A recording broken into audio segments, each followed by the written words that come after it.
Hi, everyone. Welcome to the Biz Dev Podcast, the podcast about developing your business. I'm David Baxter, your host, and I'm joined, as always, by Gary Voigt, with Gary Voigt, for Gary Voigt. I don't know. Little known fact that I'm going to expose to you today. If you've ever seen the mascot for Dr. Squatch, that's Gary. That's who they figured out. They wanted a very hairy individual to be their spokesperson. So what you're seeing there is not actually a black shirt. No, that's just Gary. It's just matted down chest hair, but it smells good. It smells like it does smell nice. Smells like the Millennium Falcon, right? I actually have a subscription, not a subscription. I have some of their soaps, and they are lovely. It's not sponsored. I just like their soap. And Gary looks very fuzzy today. So there it is. You got the extra girth on the beard today. Very nice. It's getting grayer too. So you and your brother. It's going to be beautiful. All right. More importantly, we are joined today by Scott Jennings, who is the CEO at ServiceRX, a wellness products service provider. Hello, Scott. How are you? Hey guys, how are y'all today? Thanks for having me. Yeah, glad to have you. So we have been talking about all sorts of things, and I want to dive straight into a question that is probably totally out of left field. A little inside baseball. We give everyone notes as to what we're going to talk about, and then I quickly ignore all of them. And so I am totally coming out of left field here. But you work well, first off, in your words, what is ServiceRX? Because I'm going to play off of that for just a second. So it's simple. I mean, you can't get any more simple than what we do. And ServiceRX is a fitness equipment and hydro massage maintenance and repair company. So think about it. All the places that there's fitness equipment, from your home to your hotel to your apartment community to the gym to a cruise ship to the military, those are the places that we go to maintain and repair fitness equipment. Okay. So I'm going to play off of that for a second. We'll get back to your company and starting it and all of that in a bit. But I want to jump in and talk about fitness for a second. And because fitness is obviously one of your things. Clearly, you're a fitness person if you are in that industry. How is it when it comes to running a business or running a company? How important is fitness for anybody? Well, first, not everybody in our industry is fit. I would like to tell you that, thank God this is a small screen, because I like to tell people potato is a shape and I am in it. All right. Okay. I know this, and I'll speak to personal experience of recent. So I have been pushing for years and years and years not to do any field work whatsoever. Not to help out. Just like everybody else, we suffer through hiring issues. And so when you have a certain amount of preventive maintenance contracts that got to get done and things like this, and you have not the manpower to get it done, well, everybody who's available gets to go help. And so here recently, I am in office at desk more, which is exactly what I want to be doing. But I have become the weakest I've ever been. I'm out of shape for sure. And I have never felt this sluggish in my life, to the point it's like, okay, for the first time, in a long time, I need to go make sure that I actually have a exercise routine, whether that's going to the gym, going outside for walks, doing whatever. It's got to change, because I'm slowing down, and it's not acceptable. Coffee, I literally just made a cup before getting on here, and it's not doing the trick anymore. Right. So if we look at all the influencers online, they all say the same thing. Take care of yourself. Take care of yourself physically, and it will pay dividends in every aspect of your life, especially your business. So I'll tell you, it's super important. I've physically moved heavy objects since I was 20 years old. I turned 50 this year. And that was office furniture for a long time. And then it's been the fitness equipment industry for a long time. And then, I've done small things like landscaping and stuff like that, where you're digging ditches. So this is the first time I've ever really held down a seat for an extended period. and I'm starting not to like how I feel physically.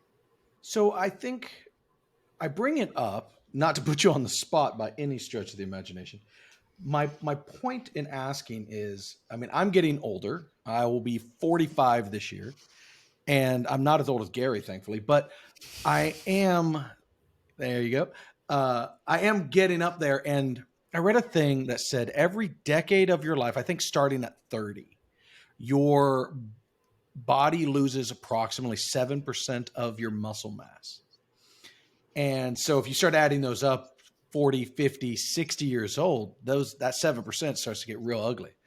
Mm-hmm. And I remember my dad is built like I am, which is like a fire hydrant. And he told me when he was 70 that he couldn't carry the groceries in one trip, which is, it sounds so silly, but that's like a thing for my whole family. It's like, we don't need more than one trip. Let's go. And we have, the bags hanging off of all of our appendages. And he couldn't do that for the first time. And now he doesn't work out, doesn't do anything. It was just natural losing of the strength. And so that kind of what became a thing for me is I didn't want to follow that path.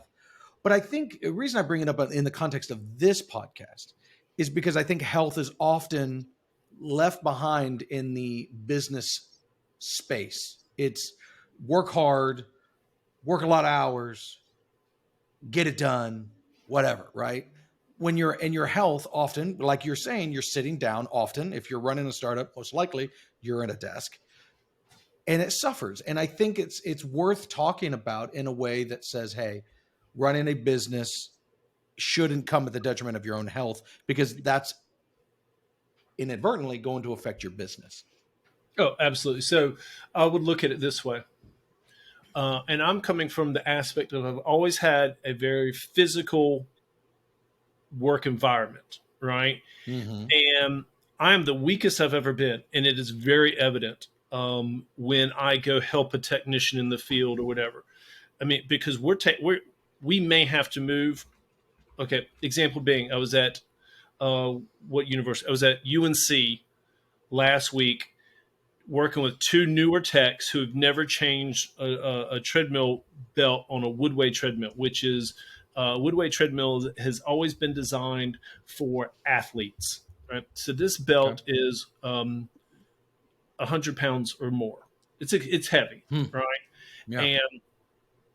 And to move a Woodway treadmill, it doesn't have rollers.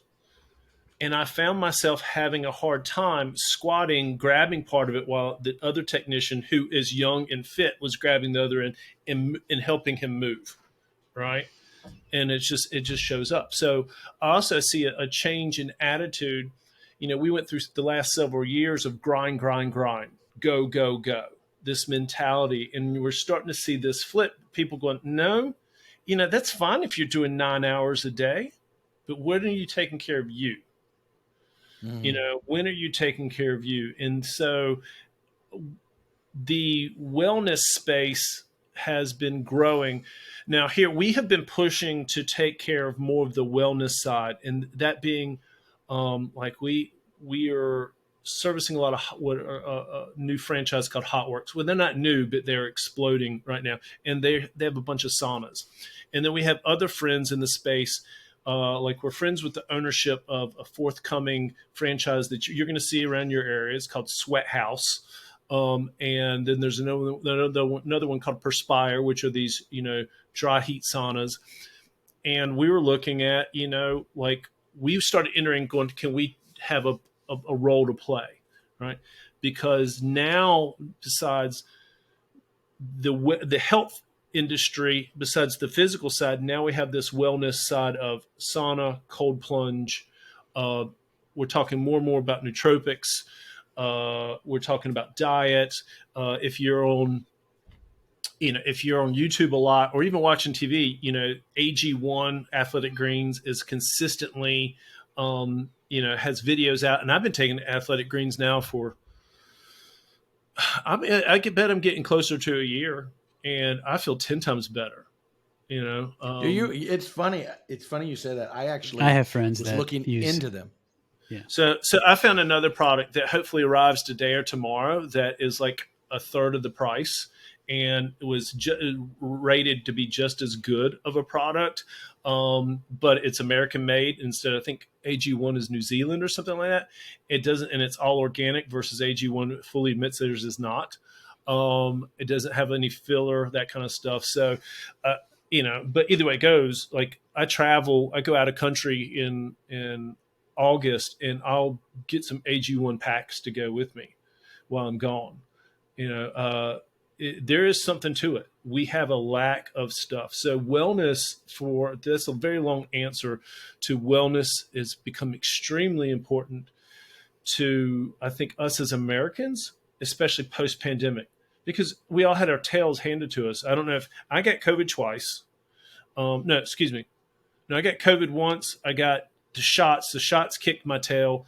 And then I got the flu here this past year, and I never get the flu. And it's just like, you know what? I'm getting older, and this sucks. I gotta take care of myself. And the reality is, when COVID hit, every one of our employees who were in the field really thought we would never get sick, because a service technician that works in a gym is living in everybody's sweat. So they're exuding all of their sickness as they're working out. And so we were like, we live in that. We're never going to get sick. Oh, yeah, we got sick. We got sick, but that's okay. But wellness has become super important to where everything's going. We're just not looking at it so much on the physical aspect, but we're also looking at the mental and the dietary aspect a little bit more so than before. I'm seeing a lot more attention being paid to not just the saunas, but the sweat and then the cold plunge thing. Mm-hmm. Like it seems like that's the new hotness is the ice bath. So it seems like there's a couple companies coming up now with just like the refrigerated, water tanks. You just add a little bit of ice, or you set the time where it's going to be freezing cold, and then you go in for 3 minutes and come out. And what most people don't understand is they need a lot of maintenance. Yeah, so there's a lot of tech behind that. Well, no, there's not. There's really not. It is nothing more than, just think about what your jacuzzi is. It's just a pump. It's a chiller and water and a filtration system. But what we've learned, and why we are not, in fact, I need to go change my LinkedIn stuff, because we're not going to enter the cold plunge space, is because the filters are just like you would use on your house, right? The screw-on kind. But as soon as they clog super fast, because it has to stay super pure. Your body's so much dirtier than the water that you're cleaning elsewhere, right? But it affects the chiller. So what I learned going down to Sweat House and talking with them is they literally have to change their filters almost every single day to every 3 days. Wow. Just for that, and that's the filter business.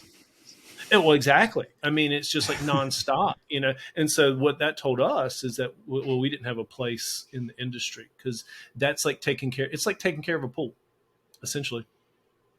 So if you're going to buy one, you need to look at it as, I now have the maintenance of a pool. It might just be me, but that means that each week, I'm probably going to be changing a filter, or every 2 weeks I'm going to be changing the filter.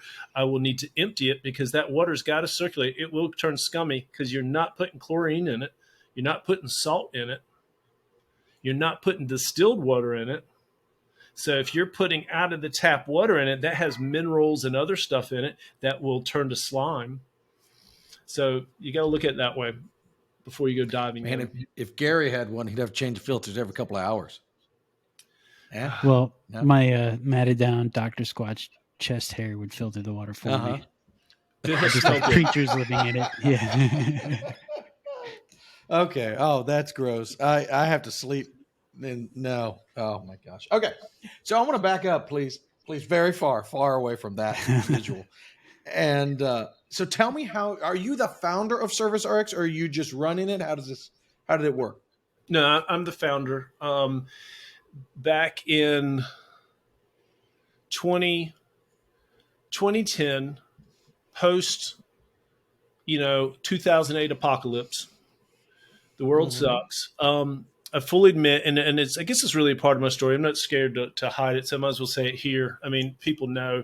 I've been sober for 16 years, And so pre-sober, I was a really good drug dealer until I wasn't a good drug dealer. If that makes sense. In other words, I got I'm caught. watching Breaking Bad right now, so I feel you. Yeah. Yeah. So, I mean, I'd sold drugs or something in some way, shape, or form since I was 16 or 17 years old, and finally got caught in my late 30s. I was a full blown addict, alcoholic, um, was always able to sort of keep work, but had really reached the point at this point in time when I finally got busted that that I was going to die or something. It'd really gone overboard, right? Things had dramatically changed. That being that cocaine had entered my life, and at that point in time, and then it was really taking me down.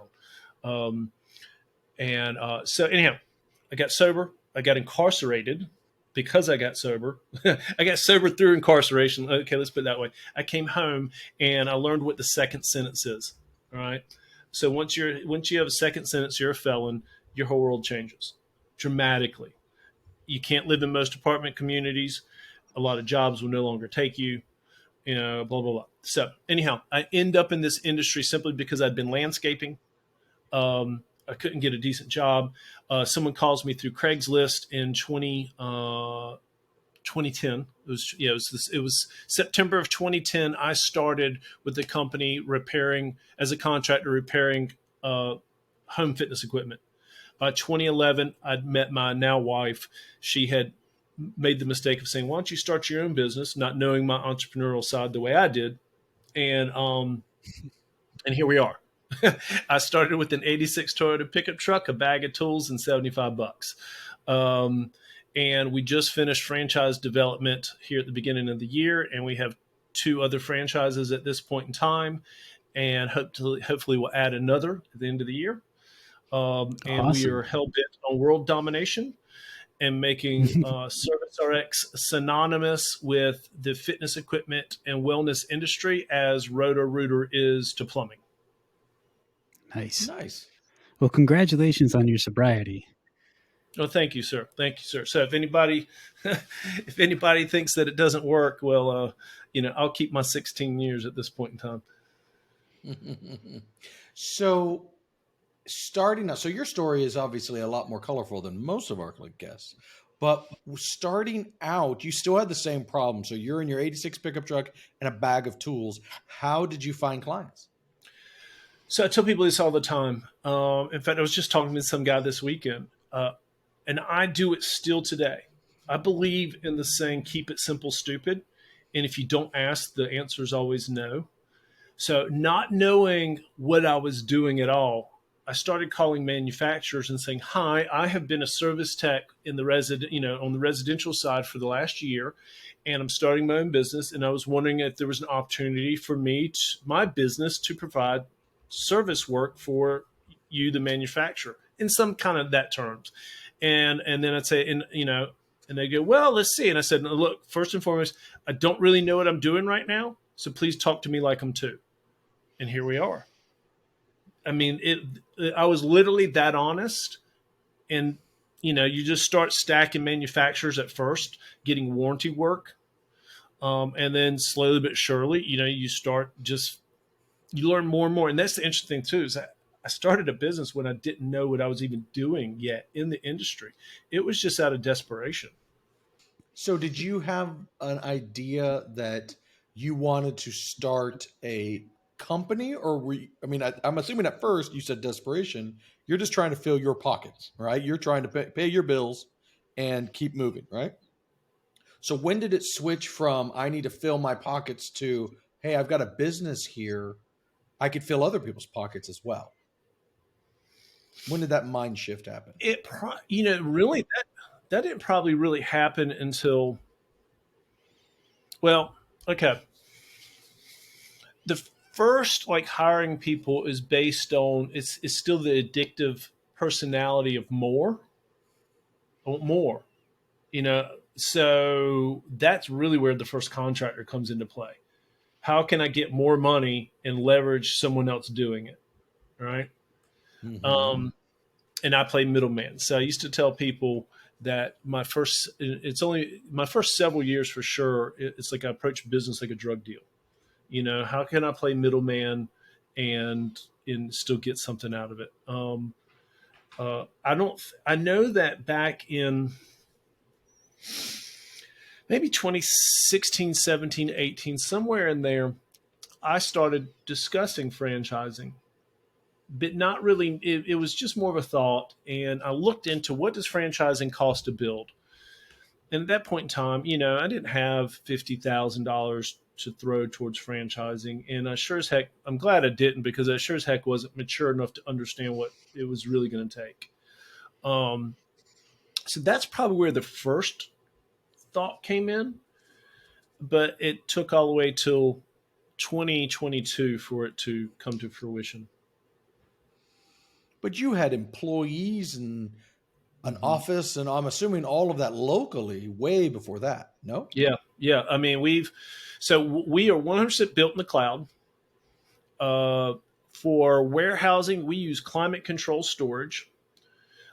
Because in our industry, there are so many different models of a treadmill that you would literally have to drive around with like an auto parts store if you were going to really carry a lot of parts. Now, there are people who do Mm-hmm. carry parts and they carry very specific parts, but those individuals often do very specific work for only certain manufacturers. We work with them all. So I think we started turning people into employees in 2013 or 14. And I think that really came from the fact that now, we finally got a bookkeeper who's working in the CPA firm, and they're like, look, you're treating 1099 employees, people, contractors, just like an employee. You're walking a line that you might need to figure out what you're doing. Again, I've been in trouble. I don't want to do that again. I want to be 100% above board in my life. And that's when we turned around and started bringing contractors in as employees. And then, but then that comes with, oh, I got to buy you a car or a vehicle, right? I got to Mm-hmm. start doing this. I got to start doing that. And so, yeah, so I guess it was an evolution, one step at a time. And it's usually done through hard knocks. So that brings up a good point, though. I think um, a lot of people misuse contractors, Yes. and they should have been employees a long time beforehand. Even people who really know business, some people do it on purpose because in a lot of ways it's cheaper to, you don't have to buy those cars and stuff. But generally speaking, from what, correct me if I'm wrong, because you're probably more familiar with this. Generally speaking, if you're telling a contractor where to be, what to do, how to do it, and even worse, if you're making them wear your shirt, Mm-hmm. they are now employees, whether you realize it or not. Is Yes, that you're that correct. about right? Yep, you're correct. And that's more so if it just goes on month after month after month after year, right? It's one thing if you have, Rudy Tooty Fresh and Fruity drywall service who, is going to work for you while you have work, but as soon as you don't have work, they take off and they go find something else. Like you say, hey, let's just say you're in, you're in the home investment side of things, right? And uh, you can keep someone busy 80% of the time. So they're your guy that you go to, but you treat them like a business. They're still a 1099 business to you, and then they take off. Well, that's not the same as no ifs, ands, or buts. They only answer to you. Then you've Yeah. crossed the line, right? And I think that's important to kind of put that in the back of your mind. Any business owners out there, you've got to keep that in mind, because if you're dominating, if even if you brought someone on as a freelancer, I've been reading about this some. If you bring someone on as a contractor, and now you're their only client, like in our case, if we hire a dev and he is only ours for month and month and month and month, at some point they're crossing a line whether you want them to or not. So Yeah. you kind of have to figure that out. I mean, and again, like in our world, when we're all remote, no one's wearing uniforms and all of that, it's not quite as cut and dry. But if we are dominating and we're preventing them from getting other clients, you got to really think about that. And you don't want to get in trouble, because you can get, I think if you get audited, you can get in trouble for like a lot of back taxes and sorts of stuff that, and this is what Uber and all of them have been fighting for years. But Yep. you just want to be careful when you're running your business that you're not crossing that line and then having to pay a bunch of fees, penalties, and whatever. Yeah, definitely. And that's what they're doing with Uber. I mean, that's why all these laws are changing. They're trying to kill the gig economy in its own way. That's why now they're watching your deposits through Venmo and Cash App and all that kind of stuff, because the gig economy in its own way, shape, or form has really changed the game when it comes to 1099, quote unquote, right? So you gotta pay attention to what's going on, because they want their employment tax. They want their cut. You know, I mean, let's be real. There's God. There's the IRS. Inspectors, people like that in government, and then there's your mother, and then there's the rest of us. And you don't want to mess with anything above you there, right? So don't mess with the IRS. Play above board. And also, too, it's really like when you get into dollar amounts that start making sense. They could really care less, probably, and it doesn't mean go out and do it. This isn't a license to do it, but they could probably really care less if you're only making $250,000 a year. But suddenly you start getting $300,000-$400,000 a year, and you're starting to pay someone a legitimate income and whatnot, and they go, what am I not getting out of this? And you get underneath the thumb of the IRS, and it could be a bad day.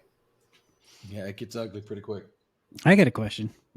So you took on a lot of business, enough to where you needed to hire contractors to help get that done. At what point did you need to start doing like marketing efforts to try to get even more clients to then accommodate the need for more contractors? And what were those marketing efforts? Marketing for us has been an interesting and super slow learning curve. I'm in such a niche. Marketers do not know what to do with me. And here's why. Because if you need what I do, you're going to type in some very basic keywords. Treadmill repair, elliptical repair, who services fitness equipment near me? And that's about it. And so if I do really good SEO work and really good GMB page work, then I don't need to really advertise the same way that everybody else has been doing. Well, I mean, essentially that's still advertising and marketing. It's just you're going directly optimizing the whole internet search part of it. You're not actually putting out like ad campaigns, postcards, and stuff like that. But so is that what you've been doing? Yeah, so that's really what got us to where we are, and then now we're switching into, especially because we have franchisees, and now we're looking to go national. I have built a CRM in Airtable that's just about finished, and I'm working with a overseas developer. Where what we'll start doing is we will probably start. One, we are learning to turn the technicians into salespeople for marketing, so they're required. Just like we started learning in the HVAC world and stuff. Okay, let's back up. We don't have upsell products, right? If I walk into your home as a plumber, HVAC, appliance guy, I can usually find something to upsell, right? I don't have that in the fitness space. I have repair and maintenance, and that's about it. Now, if the tech is looking for a problem when they're in there, that can be an upsell. But, again, it's hit or miss. So we've turned our technicians into salespeople where they're required to go introduce our organization to a hotel, an apartment community, somebody, to 5 of them a week, right? Just stop in, hand some literature. We have some giveaway things that we give them so that hopefully we stay in front of them. My next goal is to start geo-targeting, where when they put that stuff into the CRM that they were there, that we start geo-fencing that location. And for the next 30 days, all they do is start seeing ServiceRX in their social medias, and go from there. So highly targeted digital marketing. Yeah. Exactly. But yeah, that's the ultimate goal moving forward as our finances for marketing grow, because it has been an extremely small budget for a long time. Do you guys also offer like service contracts or like any kind of subscription based stuff for periods of time? Yeah, we do. We do PM agreements. We don't do contracts. So the reason why it's an agreement is for our customers, you have 30 days out, and we have a 30-day out. All right. That way, if you like us, you'll keep us. If you don't like us, well, you can let us go. And if we don't like you, we can let you go too. That being said, I've really been going through and revising a lot of contracts, and because of cost of operation, raising pricing, and we have so many customers that are 7, 8, 9, 10 years old, and we've never changed the way we do business. We're not locking you in. We're not threatening. So, we do it that way. And so for us, agreements they can be monthly, depending on the organization, bi-monthly, quarterly, or every 6 months, or we don't really mess with year stuff too much. But we have recently, and at times, thrown around the idea of how can we take someone who's on a quarterly model and turn them into a monthly subscription, to stabilize our financial flow. Yeah, see, so that you understand, the fitness equipment world, we're so niche that we don't operate like a lot of other people. And the reality is I will fully admit, I have been one of the immature, not getting their act together business owners for a very long time, until the last 3 or 4 years, and it starts to finally click, right? And but then was so physically busy that it did not have time to get into office and really work on systems and processes the way it needed to be until really the pandemic hit. It's been a saving grace for us in a lot of ways. It was the scariest and hardest thing in the world to do. I mean, we were finally bumping about $1 million. Like in 2019, we bumped right up to $1 million. So I knew it was like the next year we're going to break it. All right, finally, and I think in 2020 we did like $222,000 or something. Sure. Bam. Yeah. Thanks, COVID. But you know what? We learned, we became better, we became stronger. And so we didn't have a marketing budget. We didn't have a lot of things. And so it really kicked off this whole growing up thing. And also too, and what's really helped me put a lot of things in context here recently, is I finally had the chance to listen to the E-Myth, which I listened to the E-Myth Revisited, and that gave me language to understand how to communicate what was going on. And then from the E-Myth, I found someone who came out of the E-Myth, Alan Levy. Anyhow, he owns 7 Power Contractor, and he builds systems and processes for the trades industries that are based out of E-Myth. But E-Myth gave me the opportunity to go, you have the technician, the manager, and the entrepreneur. Well, I realize I'm the technician and the entrepreneur, and I'm not a good manager.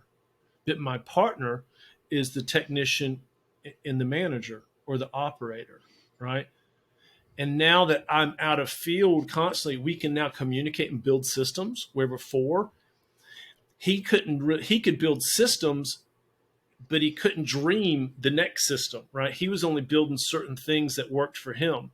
And so we've actually exploded in the past year and a half on the quality of the business that we're building. And it was perfect timing with franchising, because we knew once we had the time to sit down that things would change dramatically. And I know that I learned this when I talk, and now that I have this language, when I'm talking to a lot of business owners, I realize I'm talking to a technician, a manager, or an entrepreneur, and they don't know how to feed all three and balance it out.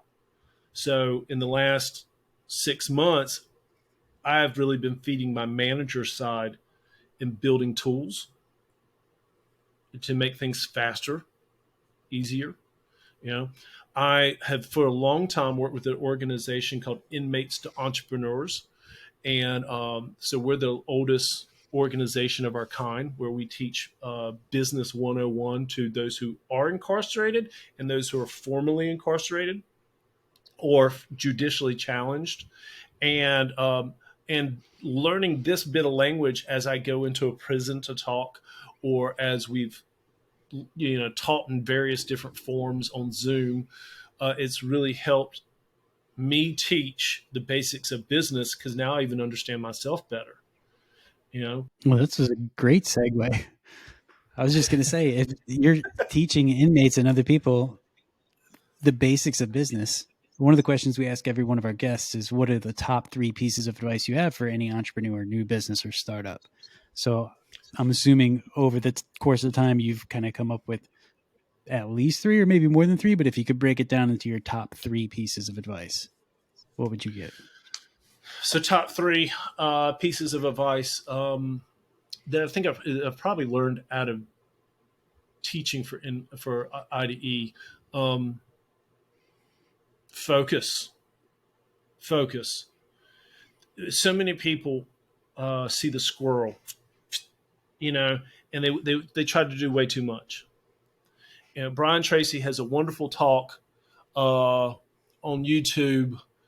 I can't remember the context in which which I wish I could remember the name of the video, but he talked about the long think and the value of focus. Entrepreneurs, we have to make quick decisions and good decisions, right? And our good decisions have to be, they don't have to be right all the time, but it's so good that we're not tipping the canoe over, right? Repeatedly. If you tip it over once, you can usually survive. You tip it over more than once, your business might be failing. So taking your time and focus on one idea, and only chase one idea at a time. If you're going to introduce something into what's going on in the business, it needs to go parallel with what's happening, right? So let's use ServiceRX. We are a fitness equipment maintenance and repair company. Hydra Massage calls us in 2015 and says, "Hi, we'd like you to fix our stuff." And we're like, "I don't know, man. I don't know. It's the best thing we ever did." Why? Because Hydra Massage is in every Planet Fitness. They're in chiropractor's office. They run it's the same skill set that our techs already sort of have. It gets us into Planet Fitnesses. It runs parallel with what we already do, right? Mm-hmm. What we didn't do, where we have failed. Oh, let's start a fitness equipment parts business. That's a completely different animal the way it works compared to repair. It sounds like it works. It does not work. They're 2 different things. So focus. Secondly, I'm going to go back to what we were just saying. Know what you are. I'm a technician. I'm a manager. I'm an entrepreneur. You got to learn to feed all 3 beasts inside of you, and be curious. Don't be arrogant and say, "I know how to do this." Well, if it's not working very well, maybe you don't, right? But you also can't be scared to go try new things. Third is, I think integrity is everything in business. I get drugged on a regular basis by people who will come in and mostly salespeople, actually. I hate to say that. In the fitness equipment industry, most salespeople do not have a lot of integrity. When it comes to talking to us on the service side, example being is I had one he's a national dealer for a manufacturer. And I mean, he'd often said, I can make people or break people. Okay. So I kept him at a distance, but kept him close enough so that he, if something went wrong, he couldn't hurt me. Finally, he comes in and he tries to, he tells us to go, he needs us to go over to an apartment community in Raleigh, North Carolina, and do X, Y, Z. Okay. So at that point in time, he's hired us. Then he comes back and goes, no, they're going to pay you. Dude, you didn't say that. And they don't know that. Because if for me to flip over and go to an apartment community, I got to have all my insurances to them. There's got to be there's all kinds of stuff that has to actually happen before you go to work for an apartment community. All they knew was that we got sent over by the salesperson to do a solid for them and fix whatever was going on. And it was just literally $150 was all it was. And he kept coming back and pushing and pushing and pushing. It's like, dude, I'm not going to get in it with this apartment community that didn't ask us to come out. You did. And when we've said something to them, they're like, what are you talking about? The apartment community had no clue. And that salesperson we had to eventually tell to go on. They recently just showed back up. And when we told them that we wouldn't work for them anymore, get lost, they were like, what? What do you mean? What did we do? You didn't have any integrity, dude. You were more than, and I guess the point being is that the first time that we had a falling out, he wanted in that process to tell my staff what was going to happen. So his process was more important than my process. My process is to do good business, which has a clear path. His process is just because I told you. And it just wasn't fair. It wasn't fair to the apartment community. It wasn't fair to my staff. He came in like a bully. And so we said, get lost. And you know what? For all of his bragging, he's never hurt me. And in fact, I think I've probably done more damage to him because he lost me. And he keeps showing back up every few years. Can you do this? Can you do that? So it is what it is. So focus, learning who you are, learning things about yourself. Business definitely exposes your good traits and all your weaknesses. And then having integrity and doing the next right thing. Super important. 3 solid pieces of advice. So Scott, if anybody wants to learn more about you or your company, ServiceRX and Wellness, how can they get a hold of you? Yep. So the easiest way, you can always get hold of us through our website, which is GoSRX.com. So GOSamRogerXray.com. For the franchise, it's franchising.gosrx.com. You can find me on LinkedIn, Scott Jennings, and it'll say CEO at ServiceRX. You can find us on Instagram at ServiceRX. And and then obviously if you got work, we'd love to pick up your work, and you can always email us at service@gosrx.com. We will include those links inside the show notes of this episode, and you could find those below. If you have any comments or questions, ask AI. If you have any comments or questions for us, or if AI has any comments or questions for us, you can reach out to us in the comment section below this video, or email us at hello@thebigpixel.net, or connect with us on any one of our social media platforms as well. Awesome. Well, thank you again, Scott, for joining us. This has been a lot of fun. Yep. Appreciate it, guys.